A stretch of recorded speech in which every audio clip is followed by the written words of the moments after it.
গত কয়েক সপ্তাহে আন্তর্জাতিক রাজনীতিতে এমন একটি ঘটনা ঘটে গেছে যা সম্ভবত আগামী কয়েক দশক ধরে মধ্যপ্রাচ্যের ভূ রাজনৈতিক পরিস্থিতিকে সম্পূর্ণভাবে বদলে দিতে পারে। তেহরান থেকে আসা খবরে বিশ্বের বড় বড় রাষ্ট্রগুলো এখন গভীর উদ্বেগে নিমজ্জিত। ইরান একটি এমন সিদ্ধান্ত নিয়েছে যা কেবলমাত্র তাদের প্রযুক্তিগত সক্ষমতার প্রমাণই নয়, বরং বৈশ্বিক ক্ষমতার ভারসাম্যে একটি নতুন মাত্রা যোগ করতে চলেছে। ইরানি কর্তৃপক্ষ জানিয়ে দিয়েছে যে তারা এখন থেকে আমেরিকান স্যাটেলাইট সিস্টেম, পাশ্চাত্যের ইন্টারনেট সেবা এবং বিদেশি যোগাযোগ মাধ্যমগুলো থেকে সম্পূর্ণভাবে নিজেদের বিচ্ছিন্ন করে ফেলবে। শুধু তাই নয়, বিশ্বের সবচেয়ে শক্তিশালী সার্চ ইঞ্জিন গুগল থেকেও তারা বেরিয়ে আসার ঘোষণা দিয়েছে। এই ঘোষণাটি আন্তর্জাতিক সংবাদ মাধ্যমে এসে পৌঁছানোর মাত্র কয়েক ঘন্টার মধ্যে আরও বিস্ফোরক একটি তথ্য প্রকাশিত হয়েছে। খবরটি এসেছে যে ইরান ইতোমধ্যে তাদের নিজস্ব অত্যাধুনিক জিপিএস স্যাটেলাইট মহাকাশে উৎক্ষেপণ করে ফেলেছে। কিন্তু এখানেই শেষ নয়। সবচেয়ে আশ্চর্যজনক বিষয় হলো এই স্যাটেলাইটটি ইরানের নিজস্ব কোনো সামরিক ঘাঁটি থেকে নয়, বরং চীনের একটি গোপন সামরিক ঘাঁটি থেকে উৎক্ষেপণ করা হয়েছে বলে আন্তর্জাতিক গোয়েন্দা সংস্থাগুলো নিশ্চিত করেছে। এই তথ্যটি প্রকাশিত হওয়ার সাথে সাথে পশ্চিমা বিশ্বের নিরাপত্তা বিশ্লেষকরা নতুন করে ভাবনায় পড়ে গেছেন। পার্স 3 নামের এই স্যাটেলাইটটি সম্পর্কে ইরানি কর্তৃপক্ষের দাবি অনুযায়ী এটি কোনো সাধারণ মানের উপগ্রহ নয়। তাদের ভাষ্য মতে এটি পৃথিবীর সবচেয়ে আধুনিক জিপিএস প্রযুক্তির একটি জীবন্ত উদাহরণ। এতদিন ধরে ইরান তাদের সামরিক অভিযানগুলোতে ব্যবহৃত মিসাইল, ড্রোন এবং অন্যান্য অত্যাধুনিক অস্ত্রশস্ত্র পরিচালনার জন্য মার্কিন যুক্তরাষ্ট্রের জিপিএস সিগন্যালের উপর নির্ভরশীল ছিল। কিন্তু সাম্প্রতিক সময়ে যুক্তরাষ্ট্রের আরোপিত নিষেধাজ্ঞা এবং নির্দিষ্ট কিছু অঞ্চলে জিপিএস সিগন্যাল ব্লক করে দেওয়ার কৌশল ইরানকে একটি বড় ধরনের কৌশলগত সিদ্ধান্ত নিতে বাধ্য করেছে। এই সিদ্ধান্তের পেছনে রয়েছে একটি বাস্তব ঘটনা যা ইরানি সামরিক কমান্ডের জন্য ছিল এক তিক্ত অভিজ্ঞতা। মাত্র 2 মাস আগে ইরান যখন ইসরায়েলের দিকে শত শত মিসাইল এবং ড্রোন নিক্ষেপ করেছিল, তখন দেখা গিয়েছিল যে অনেক মিসাইল তাদের নির্ধারিত লক্ষ্যস্থলে না পৌঁছে সম্পূর্ণ ভিন্ন দিকে গিয়ে আঘাত করছে। এই অপ্রত্যাশিত বিচ্যুতি ইরানি সামরিক গোয়েন্দা সংস্থাগুলোর কাছে একটি বড় ধরনের সতর্ক বার্তা হিসেবে এসেছিল। সামরিক বিশেষজ্ঞরা বুঝতে পেরেছিলেন যে শত্রুপক্ষ তাদের জিপিএস সিগন্যালে হস্তক্ষেপ করে এই বিভ্রান্তি সৃষ্টি করেছে। যত বেশি তাদের পথ বন্ধ করার চেষ্টা করা হবে, তত বেশি তারা নিজস্ব বিকল্প পথ তৈরি করে নেবেন। আর পার্স 3 স্যাটেলাইট উৎক্ষেপণের মাধ্যমে ইরান সেই প্রতিশ্রুতি বাস্তবায়িত করে দেখিয়েছে। কিন্তু এই স্যাটেলাইটের জন্মের গল্পটি আরও রোমাঞ্চকর এবং গোপনীয়তায় ভরপুর।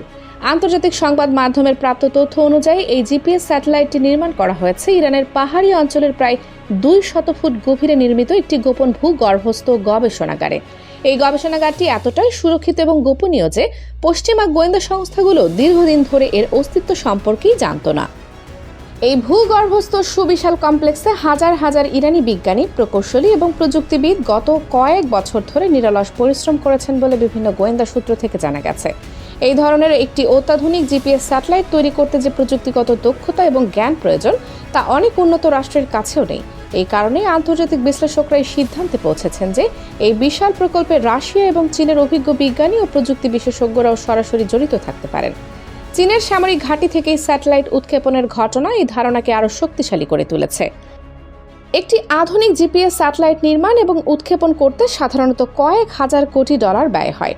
দীর্ঘ কয়েক দশক ধরে কঠোর অর্থনৈতিক নিষেধাজ্ঞার মধ্যে থাকা ইরানের পক্ষে একক প্রচেষ্টায় এই বিশাল আর্থিক বোঝা বহন করা অত্যন্ত কঠিন বলে মনে করা হচ্ছে। তাই আন্তর্জাতিক কূটনৈতিক মহলে এখন জোরালো আলোচনা চলছে যে চীন কিংবা রাশিয়া এই প্রকল্পে উল্লেখযোগ্য পরিমাণ আর্থিক সহায়তা প্রদান করেছে কিনা। যদি এই ধারণা সত্য হয়, তাহলে এটি একটি নতুন পূর্ব পশ্চিম মেরুকরণের সূচনা বলে বিবেচিত হতে পারে। কিন্তু পার্স 3 স্যাটেলাইটের সবচেয়ে চমকপ্রদ দিক হলো এর প্রযুক্তিগত ক্ষমতা। আন্তর্জাতিক গোয়েন্দা সংস্থাগুলো যে তথ্য সংগ্রহ করেছে তা অনুযায়ী এই স্যাটেলাইটের মাধ্যমে ইরান কেবলমাত্র নিজস্ব জিপিএস সিগন্যাল ব্যবহার করতে পারবে তাই নয়, বরং শত্রুপক্ষের কোনো ধরনের সিগন্যাল জ্যামিং বা হ্যাকিং প্রচেষ্টাকেও প্রতিহত করতে সক্ষম হবে। এটি এমন একটি প্রযুক্তিগত সক্ষমতা যা খুব কম রাষ্ট্রের কাছেই রয়েছে। নিরাপত্তা বিশ্লেষকদের অনুমান অনুযায়ী এই স্যাটেলাইটটি বর্তমানে ইরানের ভৌগোলিক সীমানার উপরে একটি নির্দিষ্ট কক্ষপথে অবস্থান করছে। এর বিশেষত্ব হলো যে যদি কোনো তৃতীয় পক্ষ ইরানের ভূখণ্ডের উপর নজরদারি চালানোর জন্য তাদের স্যাটেলাইট ব্যবহার করার চেষ্টা করে, তাহলে ইরান এই নতুন স্যাটেলাইট সেই নজরদারি সিগন্যালকে সম্পূর্ণভাবে ব্লক করে দিতে পারে। সহজ ভাষায় বলতে গেলে, শত্রুপক্ষের স্যাটেলাইট যখন ইরানের উপর নজর রাখার চেষ্টা করবে, ঠিক সেই মুহূর্তে তাদের পর্যবেক্ষণ স্ক্রিনে সম্পূর্ণ অন্ধকার নেমে আসবে। এই ধরনের প্রতিরক্ষা ক্ষমতা একটি অত্যন্ত উন্নত প্রযুক্তিগত সাফল্যের প্রমাণ। এর পাশাপাশি ইরান ঘোষণা করেছে যে তারা গুগলের মতো নিজস্ব সার্চ ইঞ্জিন তৈরির কাজে হাত দিয়েছে। শুধু তাই নয়, তারা সম্পূর্ণ নিজস্ব ইন্টারনেট অবকাঠামো এবং স্যাটেলাইট নেটওয়ার্কও প্রতিষ্ঠা করতে চলেছে, যাতে করে ইরানি নাগরিকদের কোনো ব্যক্তিগত তথ্য বিদেশি রাষ্ট্রগুলোর হাতে না যায়। এই পদক্ষেপ ইরানকে একটি সম্পূর্ণ স্বতন্ত্র ডিজিটাল সাম্রাজ্যের দিকে নিয়ে যেতে পারে, যেখানে পশ্চিমা প্রযুক্তির কোনো ধরনের প্রভাব থাকবে না। এই ঘটনা প্রকাশিত হওয়ার পর মধ্যপ্রাচ্যের বেশ কয়েকটি দেশ প্রকাশ্যে তাদের উদ্বেগ প্রকাশ করেছে। কিছু দেশ সংবাদ সম্মেলন আয়োজন দাবি করেছে যে ইরানের এই স্যাটেলাইট এবং এর কক্ষপথের অবস্থান আন্তর্জাতিক মহাকাশ আইন লঙ্ঘন করতে পারে। তবে এই সমস্ত অভিযোগের ব্যাপারে এখনও পর্যন্ত ইরানি কর্তৃপক্ষ কোনো আনুষ্ঠানিক বক্তব্য প্রদান করেনি। তাদের নীরবতা আরও বেশি সন্দেহ এবং উদ্বেগের জন্ম দিচ্ছে। কিন্তু একটি বিষয় এখন পুরোপুরি পরিষ্কার হয়ে গেছে। পার্স 3 উৎক্ষেপণের মাধ্যমে ইরান শুধুমাত্র একটি স্যাটেলাইট মহাকাশে পাঠায়নি, বরং তারা বিশ্বকে একটি স্পষ্ট বার্তা দিয়েছে যে প্রযুক্তিগত দিক থেকে তারা আর কারো উপর নির্ভরশীল থাকতে চায় না। আমেরিকান স্যাটেলাইট, বিদেশি ইন্টারনেট সেবা কিংবা পাশ্চাত্যের যোগাযোগ মাধ্যম সবকিছুর বাইরে গিয়ে ইরান এখন নিজের ভাগ্য নিজেই নিয়ন্ত্রণ করার দিকে এগিয়ে যাচ্ছে। এই সিদ্ধান্তের ভূ রাজনৈতিক প্রভাব অত্যন্ত সুদূর প্রসারী হতে পারে। মধ্যপ্রাচ্যের কৌশলগত ভারসাম্যে এই ঘটনা একটি নতুন মাত্রা যোগ করবে, সে বিষয়ে কোনো সন্দেহ নেই। যদি ইরান সত্যিই সম্পূর্ণভাবে পশ্চিমা প্রযুক্তি থেকে মুক্ত হয়ে নিজস্ব অবকাঠামো তৈরি করতে সক্ষম হয়, তাহলে এই অঞ্চলে ক্ষমতার ভারসাম্য আমূল পরিবর্তিত হয়ে যেতে পারে। পশ্চিমা রাষ্ট্রগুলোর প্রযুক্তিগত নিয়ন্ত্রণ এবং নজরদারির ক্ষমতা উল্লেখযোগ্যভাবে হ্রাস পাবে। অন্যদিকে চীন এবং রাশিয়ার সাথে ইরানের এই গভীর প্রযুক্তিগত সহযোগিতা পশ্চিমের জন্য নতুন উদ্বেগের কারণ হয়ে দাঁড়াচ্ছে। এই তিন দেশের মধ্যে যদি একটি শক্তিশালী প্রযুক্তিগত জোট গড়ে ওঠে, তাহলে বৈশ্বিক ক্ষমতার ভারসাম্যে একটি উল্লেখযোগ্য পরিবর্তন আসতে পারে। এই পরিস্থিতিতে পশ্চিমা রাষ্ট্রগুলো কিভাবে সাড়া দেয়, সেটাই এখন দেখার বিষয়।